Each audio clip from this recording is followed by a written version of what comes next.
ನಾಗರಹಾವು ಸಿನಿಮಾದಲ್ಲಿ ಚಾಮಯ್ಯ ಎಷ್ಟು ಹಿಂಗೇನೆ ಒಂದು ಛತ್ರ ಹಿಡ್ಕೊಂಡು ರಾಮಾಚಾರಿ ಅಂತ ಬಡ್ಕೊಂಡು ಹೋಗ್ತಾ ಇರ್ತಾರಲ್ಲ, ಹಿಂಗೆ ಹಿಂದೆ ತಿರುಗಿ ನೋಡಿದಾಗ ಆ ಸಿನಿಮಾಟೋಗ್ರಫಿ ಹೆಂಗೆ ಮಾಡಿದ್ದಾರೆ ಅಂದರೆ ಅವ್ರ ಜೊತೆ ನಾವು ಹತ್ತಿದ್ದೇವೆ ನಾವು ಬೆಟ್ಟ, ಅವ್ರು ಸ್ವಲ್ಪ ಕಾಲು ಜಾರಿದ್ರು ಎಲ್ಲಿ ಬೀಳ್ತಾರೋ ಅನ್ನೋದು ಭಯ ಶುರುವಾಗುತ್ತೆ ಅದು ಫಿಲಮ್ ನೋಡೋರಿಗೆ. ನಾಗರಹಾವು ಚಲನಚಿತ್ರ ಕ್ಲೈಮ್ಯಾಕ್ಸ್ ಏನಿದೆ ಒಂದು, ಅದು ಕೂಡ ಅಲ್ಲೇ ಶೂಟ್ ಆಗಿರೋದು, ಆ ಒಂದು ತುದಿನಲ್ಲಿ. ಅಲ್ಲಿಗೆ ಹೋಗ್ತಾ ಇದ್ದೀವಿ. ದುರ್ಗದ ಸುಂದರವಾದ ಚಿತ್ರಣ ಇಲ್ಲಿಂದ ಕಾಣಿಸುತ್ತೆ. ರಾಜ ಸಂಪಿಗೆ ಓನ್ಲಿ ರಾಜ ಮಂತದವ್ರು ಮಾತ್ರ ಬಳಸ್ತಿದ್ದಂಥ ಹೂ. ಕುದುರೆ ಹೆಜ್ಜೆ ಅಂತಲೇ ಫೇಮಸ್ ಈ ಜಾಗ. ಈ ಥರ ಪ್ಲಾಸ್ಟಿಕ್ ಮಾತ್ರ ತಂದು ಹಾಕಬೇಡಿ ಪ್ಲೀಸ್.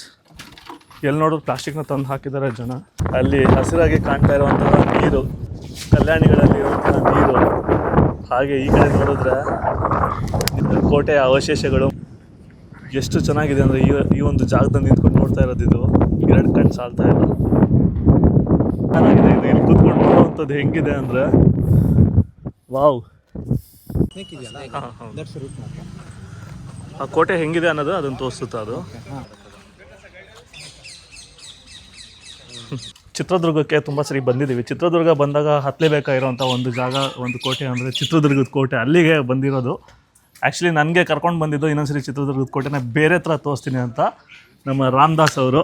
ಚಿತ್ರದುರ್ಗದಲ್ಲೇ ಬೆಟ್ಟನ ಹತ್ತಿ ಇಳಿತಾ ಇರೋವಂಥವ್ರು. ಇನ್ನೊಂದು ವ್ಯೂ ತೋರಿಸ್ತೀನಿ ಬನ್ನಿ ಅಂತ ಕರ್ಕೊಂಡು ಹೋಗ್ತಿದ್ದಾರೆ. ಜ್ಯೋತಿರಾಜ್ ಸರ್ ಅವರು ಹೋಗ್ತಿದ್ದಾರೆ. ನಮಸ್ತೆ. ಹಾಯ್, ಡ್ಯೂಟಿ ಮುಗಿಸ್ಕೊಂಡು ಹೋಗ್ತಿದ್ದೀರಾ ಅನ್ಸುತ್ತೆ. Okay, thank you. ಹೌದು ಹೌದು, ಸಿಗೋಣ. Thank you. ನಮ್ಮ ಜೊತೆ ಇನ್ನೊಬ್ರು ಇರೋವಂಥವ್ರು ಅಂದರೆ ಚಿರಂತ್. ಚಿತ್ರದುರ್ಗದಲ್ಲಿ ಬಂದರೆ ನಿಮಗೆ ತುಂಬ ಒಂದು ಬೆಸ್ಟ್ ಹೋಟೆಲ್ ಕಾಣಿಸುತ್ತೆ, ಪ್ರಸಾದಮ್ ಅಂತ. ಅದರ ಮಾಲೀಕರಾಗಿರೋವಂಥವ್ರು ಚಿರಂತ್. ಈಗ ನಾನು ಕುದುರೆ ಹೆಜ್ಜೆ ಹತ್ತೋದು ತೋರಿಸ್ತಾ ಇದ್ದೀನಿ. ಸೊ ಅಲ್ಲಿ ಕುದುರೆ ಹತ್ತುತ್ತಾ ಇತ್ತಾ? ಹಾಂ, ಅಯ್ಯೋ ಇನ್ನೂ ಇದೆ. ಸ್ಟೋರಿ ಎಷ್ಟು ಬ್ಯೂಟಿಫುಲ್ ಆಗಿದೆ ಅಂದರೆ ಅಲ್ಲೊಂದು ಇದೆ ನಿಮಗೆ, ತೂಗುಯ್ಯಾಲ ಅಂತ ಇದೆ. ಸೊ ಅಲ್ಲೇನಂದ್ರೆ ಅಲ್ಲಿ ಹೆಣ್ಮಕ್ಳು ಅಲ್ಲಿಂದ ಉಯ್ಯಾಲೆ ಆಡ್ಕೊಂಡು ದೀಪ ಹಚ್ಚಿದ್ರು ಅಂತ. ತುಂಬಾ ಬಿಗ್ಗೆಸ್ಟ್ ಹೈಟ್ ಇದೆ, ಮೋರ್ ದೆನ್ ಒಂದು 50 ಮೀಟರ್ಸ್ ಟೈಪ್ ಹೈಟ್ ಇದೆ. ನನಗೆ 20 ಮೀಟರ್ಸ್ ಅಷ್ಟು ಹೈಟ್ ಇದೆ. ನನಗೆ ಬೇರೆ ಹೇಳಿದ್ದು, ಬಟ್ ನನಗೆ ಅದು ಎಕ್ಸಾಕ್ಟ್ ಮಾಹಿತಿ ನಂಗೆ ಅದ್ರ ಬಗ್ಗೆ ಗೊತ್ತಿಲ್ಲ. ಚಿತ್ರದುರ್ಗದಲ್ಲಿ ನೀವು ಬರೇ ಜಸ್ಟ್ ಇಲ್ಲಿಂದ ಹೋಗಿ ಒಣಕೆ ಒಬ್ಬನು ಕಿಂಡಿ ಅಷ್ಟೇ ನೋಡ್ತೀರಾ. ನನ್ನ ಎಕ್ಸ್ಪೀರಿಯನ್ಸಲ್ಲಿ ನಾನು ದುರ್ಗ ನೋಡಿರೋದು ಟೋಟಲ್ 252 ಬತೇರಿ ಇದೆ ಅಂತ ಹೇಳ್ತಾರೆ. ಬತೇರಿ ಅಂದರೆ ವ್ಯೂ ಪಾಯಿಂಟ್. ಇಲ್ಲಿ ವಾಟರ್ ಹಾರ್ವೆಸ್ಟಿಂಗ್ ಮೆಥಡ್ ಇಲ್ಲಿ ತುಂಬ ಅದು ಬರಗಾಲ ಪೀಡಿತ ಪ್ರದೇಶ. ಇಲ್ಲಿ ನೀರು ಹೇಗೆ ಸೇವ್ ಮಾಡ್ತಿದ್ರು ಅನ್ನೋದು ದ ಮೋಸ್ಟ್ ಬ್ಯೂಟಿಫುಲ್ ಟೆಕ್ನಿಕ್. ಎಲ್ಲ ಒಂದು ಕಡೆ ಸ್ಟೋರ್ ಆಗೋ ಥರ ವ್ಯವಸ್ಥೆ ಮಾಡಿದ್ರು. ಸೊ ಎಲ್ಲ ಒಂದು ಕಡೆ, ಕೆಲವು ಕಡೆ ಪ್ಯೂರೆಸ್ಟ್ ಫಾರ್ಮ್ ಆಫ್ ವಾಟರ್ ಸಿಗುತ್ತೆ.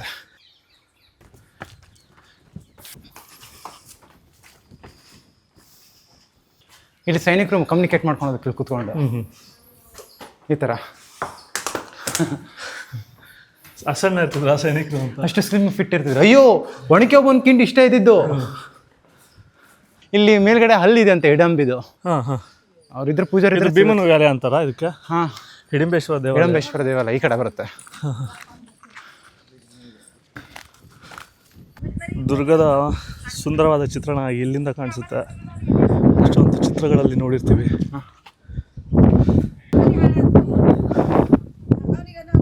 ಅಲ್ಲಿಗೆ ಹೋಗ್ಬೇಕಾಗಿದೆ. ಇದನ್ನ ಕುದುರೆ ಹೆಜ್ಜೆ ಅಂತ ಹೇಳ್ತಾರ. ಇದು ಕುದುರೆ ಹೆಜ್ಜೆನಾ ಇದು? ಹಾಂ, ಇದು ಕುದುರೆ ಹೆಜ್ಜೆ. ಇಲ್ಲಿ ಹತ್ತಿ ನಾವು ತುದಿಗೆ ಹೋಗೋದಿದೆ. ತುದಿಗಿದೆ. ಅಲ್ಲೋದ್ರೆ ಏನು ಸಿಗುತ್ತೆ ನಮಗೆ?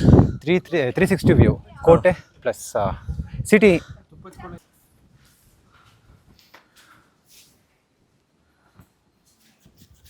ಇದು ಏನು ಎಷ್ಟು ಒಂದು 500 ವರ್ಷ ಹಳೆ ಇರ್ಬೋದಾ? ತುಂಬ ಹಳೆಯದು, ನಂಗೆ ಗೊತ್ತಿಲ್ಲ.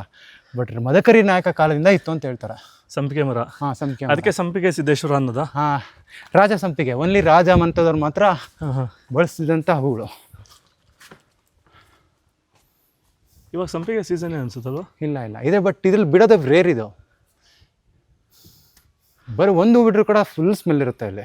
ಚಿತ್ರದುರ್ಗ ಬಂದಾಗ ನಾವು ಚಿತ್ರದುರ್ಗದ ಕೋಟೆ ಮತ್ತು ಸಂಪಿಗೆ ಸಿದ್ದೇಶ್ವರ ಇದನ್ನೆಲ್ಲ ನೋಡಿ ಮತ್ತೆ ಒನಕೆ ಓಬವ್ವನ ಕಿಂಡಿ ನೋಡಿದ್ಮೇಲೆ ಇನ್ನೊಂದು ತುದಿಗೆ ಹೋಗಲೇಬೇಕಾಗಿದೆ. ಆ್ಯಕ್ಚುಲಿ ನಾನು ಇಲ್ಲಿವರೆಗೂ ಆ ತುದಿಗೆ ಹೋಗಿರಲಿಲ್ಲ, ಯಾಕಂದರೆ ಸ್ವಲ್ಪ ಬೇರೆ ಲೆವೆಲ್ಗೆ ಹೋಗಬೇಕಿದೆ. ಅಲ್ಲಿಗೆ ಹೋಗಬೇಕು ಅಂದರೆ ಅಲ್ಲಿಗೆ ಹೋಗೋಣ, ಅಲ್ಲಿಗೆ ಯಾವ ಥರ ಇರುತ್ತೆ ವ್ಯೂ ತೋರಿಸ್ತೀನಿ ಅಂತ ನನಗೆ ರಾಮದಾಸ್ ಅವ್ರು ಕರ್ಕೊಂಡು ಬಂದಿದ್ದಾರೆ. ಇವಾಗ ಕುದುರೆ ಹೆಜ್ಜೆ ಅಂತಲೇ ಫೇಮಸ್ ಈ ಜಾಗ.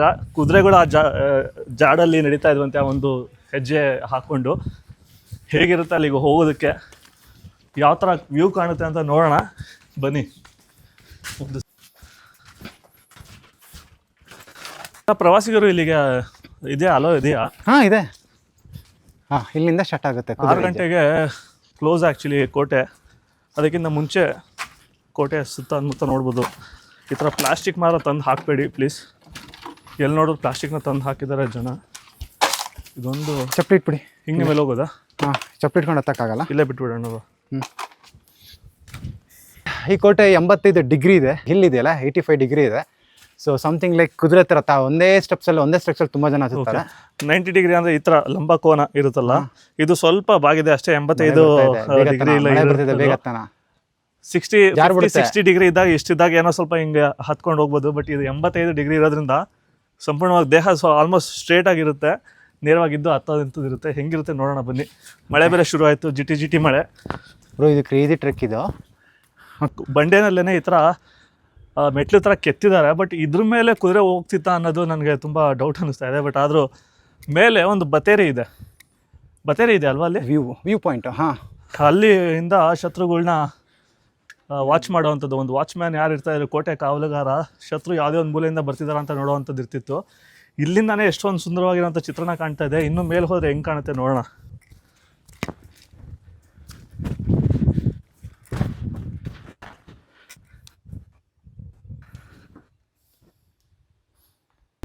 ಫೋಟೋಸ್ ತೊಗೊಂಡಿರಿ ಹಂಗಾರೆ ಒಂದೆರಡು. ಮೂವ್ ಮಾಡಲ ಆ ಕಡೆ ಎಲ್ಲ. ಕುದುರೆಗಳು ಬೆಟ್ಟ ಹತ್ತುತ್ತಾ ಇದ್ವು ಅನ್ನೋದು ಇನ್ನೊಂದು ಪ್ರಶ್ನೆ. ಮೇಲೆ ತುಪ್ಪದ ಕೊಳ ಅಂತ ಇದೆಯಾ? ಹಾಂ, ತುಪ್ಪ ಸ್ಟೋರ್ ಮಾಡ್ತಾ ಇದ್ರಂತೆ. ಅದು ಒಂದು ಪ್ರಶ್ನೆ ನನಗೆ. ಚಿತ್ರದುರ್ಗ ಬಂದರೆ ನಿಮಗೆ ಗೈಡ್ ಕೂಡ ಸಿಗ್ತಾರೆ. ಗೈಡ್ನ ತೊಗೊಂಡು ಬಂದರೂ ಕೂಡ ಒಂದೊಂದು ಕಲ್ಲು ಕೂಡ ಒಂದೊಂದು ಇತಿಹಾಸನೇ ಹೇಳುತ್ತೆ. ಚಿತ್ರದುರ್ಗ ಅಂತ ಹೆಸರು ಬರೋದಕ್ಕೆ ಕಾರಣನೇ ಒಂದೊಂದು ಆ್ಯಂಗಲಲ್ಲಿ, ಒಂದೊಂದು ಕೋನದಲ್ಲಿ ಒಂದೊಂದು ಥರ ಕಾಣಿಸುತ್ತೆ ಈ ದುರ್ಗಾಸ್ತಮಾನ ಅಂತೂ ಆಗೋದೇ ಇಲ್ಲ. ನೀವು ತಾರಾಸು ಅವರ ದುರ್ಗಾಸ್ತಮಾನ ಕಾದಂಬರಿನ ಓದೋದು ಕೂಡ ಸೌಂದರ್ಯನ ಹೋಗ್ಬೋದು. ದಣಿ ಆಗ್ತಾಯಿದ್ರು ಕೂಡ ಸುತ್ತಲೂ ಕಾಣ್ತಾ ಇರೋ ಒಂದು ಚಿತ್ರಣ ಅದಾಗಿದೆ ನೋಡಿ. ಹಾಗೆ ಒಂದ್ಸರಿ ಹುಷಾರು. ವಾವ್, ಎಷ್ಟು ಸರಿ ಹತ್ತಿ ಇಳಿದಿದ್ದೀರಾ ನೀವು? ಫ್ರೆಂಡ್ಸ್ ಬಂದಾಗೆಲ್ಲ ಹತ್ತಾ ಇರ್ತೀನಿ, ಯಾಕಂದ್ರೆ ತೋರ್ಸೋಕೆ ಬರಬೇಕಲ್ವಾ. ಸೊ ಹತ್ತೋದು ಹೇಳೋದ ಕಾಮನ್ ಆಗಿದೆ ನನಗೆ. ಇಲ್ಲಿ ಕಲ್ಲುಗಳ ಮೇಲೆ ಒಂಥರ ಗೋಲ್ಡನ್ ಕಲರ್ ಕಾಣುತ್ತಲ್ವಾ? ಹೌದು, ಪಾಚಿ ಥರ. ಸೊ ಇಡೀ Durga morning sunrise golden hour ಅಂತಾರಲ್ಲ, ಆ ಗೋಲ್ಡನ್ ಅವರ್ ಲೈಟಲ್ಲಿ ಇಡೀ ಕಂಪ್ಲೀಟ್ ದುರ್ಗನೇ ಗೋಲ್ಡ್ ಆಗುತ್ತೆ. ಸೊ ಬಿಕಾಸ್ ಆಫ್ ದ ಟಾಲ್ಗೆ. ಸೊ ತುಂಬ ಜನ ಗೊತ್ತಿಲ್ಲ, ಅದು ಎಕ್ಸ್ಪೀರಿಯನ್ಸ್ ಆಗಿಲ್ಲ. ದುರ್ಗನ ಬರೀ ಬಿಸಿಲಲ್ಲಿ ಬಂದು ಅಯ್ಯೋ ಬಿಸಿಲು ಹಾಗೆ ಅಂತಾರೆ. ಬಟ್ ಒಂದ್ಸಲ ಹೇಳ್ತೀನಿ, ಸನ್ರೈಸ್ ಮತ್ತು ಸನ್ಸೆಟ್ ಆ ಟೈಮಲ್ಲಿ ದುರ್ಗ ಇಟ್ಸ್ ಸಮಥಿಂಗ್ ಇನ್ಕ್ರೆಡಿಬಲ್. ಸ್ವಲ್ಪ ಕಷ್ಟ ಇದೆ ಆದ್ರೂ. ಎಲ್ಲಿ ಕಷ್ಟನಾ, ಆರಾಮ ಜಿಂಕೆ ಥರ ಹತ್ಕೊಂಡ್ಬಂದಿರಾ. ಸಡನ್ ಆಲ್ಟಿಟ್ಯೂಡ್ ಚೇಂಜ್ ಆಗುತ್ತಲ್ಲ ಬಾಡಿ. ಹೌದು, ವಿಹಂಗಮ ನೋಟ ಇದು. 360 ಡಿಗ್ರಿ ಎಲ್ಲಿ ನೋಡಿ ನೀವು. ಇದೇನಾ ತುಪ್ಪದ ಕೊಳ? ಇದು ಆ ಕಡೆ ಇರೋದು ಅದ್ಮೇಲೆ ಇದು ಈ ಥರ ಸರ್ಕಲ್ ಮಾಡಿರೋದು battery. Just view point, complete ದುರ್ಗದ ವ್ಯೂ ಪಾಯಿಂಟ್. ಇಲ್ಲಿ ಮೇಲೆ ಹತ್ತಂಗೆ ಬನ್ನಿ, ಮೇಲೆ ಸಖತ್ತಾಗಿ ಕಾಣುತ್ತೆ. ಈ ಒಂದು ಗುಡ್ಡ ಕೂಡ ತುಂಬ ಚೆನ್ನಾಗಿ ಕಾಣ್ತಾ ಇದೆ. ಅದ್ರ ಮೇಲೆ ದೇವಸ್ಥಾನ ಇದೆಯಾ? ಇಲ್ಲ.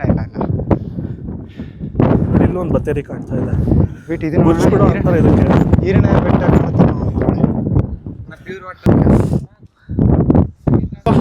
ಶಿವರ ಅಷ್ಟು ಮೇಲೆ ಹತ್ತಿದ್ಕೆ ಇಸ್ ಇಟ್ ವರ್ತ್? ಸಖತ್ ಮಜಾ ಅನ್ನಿಸ್ತಾ ಇದೆ. ಹಿಂಗೆ ಕೂತ್ಕೊಂಡು ಈ ಕಡೆ ಒಂದು ಸೂರ್ಯಾಸ್ತಮಾನ ಏನು ಕಾಣುತ್ತಲ್ಲ, ನೋಡ್ತಾ ಇದ್ರೆ ಸ್ವರ್ಗನೇ ಅನಿಸುತ್ತೆ.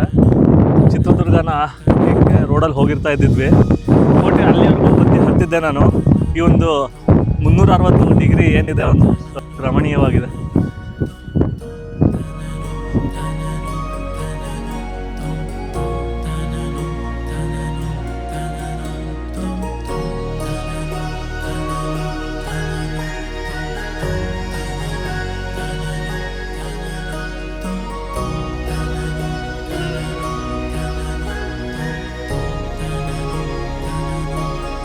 ದುರ್ಗದ ಸೌಂದರ್ಯ ಇಲ್ಲಿ ಹಸಿರಾಗಿರುವಂತಹ ಹುಲ್ಲುಗಾವಿಲಿನ ಮತ್ತು ಮರಗಳ ಮಧ್ಯೆ ಇರುವಂತಹ ಬಂಡೆಗಳು, ಅಲ್ಲಿ ಹಸಿರಾಗಿ ಕಾಣ್ತಾ ಇರುವಂತಹ ನೀರು, ಒಂದು ಕಲ್ಯಾಣಿಗಳಲ್ಲಿ ಇರುವಂತಹ ನೀರು.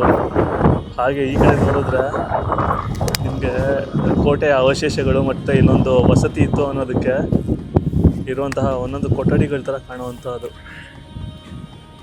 ಎಷ್ಟು ಚೆನ್ನಾಗಿದೆ ಅಂದರೆ ಈ ಒಂದು ಜಾಗದಲ್ಲಿ ನಿಂತ್ಕೊಂಡು ನೋಡ್ತಾ ಇರೋದು ಇದು 2 ಕಣ್ಣು ಸಾಲ್ತಾ ಇಲ್ಲ. ರಾಮಾಚಾರಿ ಅಲ್ಮೇಲುನ ಕರ್ಕೊಂಡು ಬರೋದು ಇದೇ ಜಾಗಕ್ಕ? ಎಕ್ಸಾಕ್ಟ್ಲಿ. ಅಲ್ಮೇಲುನಲ್ಲ, ಮಾರ್ಗ್ರೆಟ್ನ ಕರ್ಕೊಂಡು ಬಂದು, ಅದು ಹಳೆ ಕಾಲದ ವೈರು. ಇಲ್ಲಿಗೇನೆ ಆ್ಯಕ್ಚುಲಿ ಬಂದು ಯೂಶಲಿ ಅದು ಈವ್ನಿಂಗ್ ಒಂದು ಎಷ್ಟೋ ಕಾನ್ವರ್ಸೇಷನ್ಸ್ಗಳು ನಡೀತಾ ಇರ್ತಾರೆ ಸಂಜೆ ಟೈಮಲ್ಲಿ. ಇದೆ ಚೆನ್ನಾಗಿದೆ ಇದು. ಇಲ್ಲಿ ಕೂತ್ಕೊಂಡು ನೋಡೋವಂಥದ್ದು ಹೆಂಗಿದೆ ಅಂದರೆ, ವಾವ್, ಚಿತ್ರದುರ್ಗದ ಕೋಟೆ ಹತ್ತು ಬಂದು ಒಂದು ಕೆಳಗಡೆ ನೋಡಿದ್ರೆ ನಾನು ಕಾಣ್ತಾ ಇರೋವಂಥ ಜಾಗ ಅದೆಲ್ಲ ಗೋಡೆ ಆಗಿದೆ. ನೈವೇದ್ಯವಾಗಿರುವಂಥ ಒಂದು ಗೋಡೆ ಅಲ್ಲಿ ಚಿತ್ರದುರ್ಗಕ್ಕೆ ಬಂದು ಕೋಟೆನ ನೋಡೋದನ್ನ ಮರಿಬೇಡಿ. Thank you. ಸಕ್ಕತ್ತಾಗಿರುವಂಥ ಜಾಗ ಕರ್ಕೊಂಬಂದು ನನಗೆ ರಾಮದಾಸ್ ಅವರು ಜೀವನ ಪಾವನ ಮಾಡಿದ್ದೀರಾ. ಸೊ ನೆಕ್ಸ್ಟ್ ವಿಡಿಯೋ ವೇಟ್ ಮಾಡ್ತಾ ಇರಿ. One of the best mysterious place Eeranna Betta ಅಂತ ಒಂದಿದೆ, ಡೆವಲಪನ್ ಬೆಟ್ಟ ಅಂತ ಇದೆ. ಸೊ ನಾನು ಹೇಳ್ತೀನಲ್ಲ, ನಿಮ್ಮ ಲೈಫಲ್ಲಿ ಬೆಸ್ಟ್ ಹೈಕಿಂಗ್ ಮತ್ತು ಅಡ್ವೆಂಚರಸ್ ಏನಾದರೂ ಫೀಲ್ ಆಗಬೇಕಂದ್ರೆ ಆ ವಿಡಿಯೋ ನೋಡಿ ನೆಕ್ಸ್ಟ್ ನೀವು ಟ್ರೈ ಮಾಡಿ.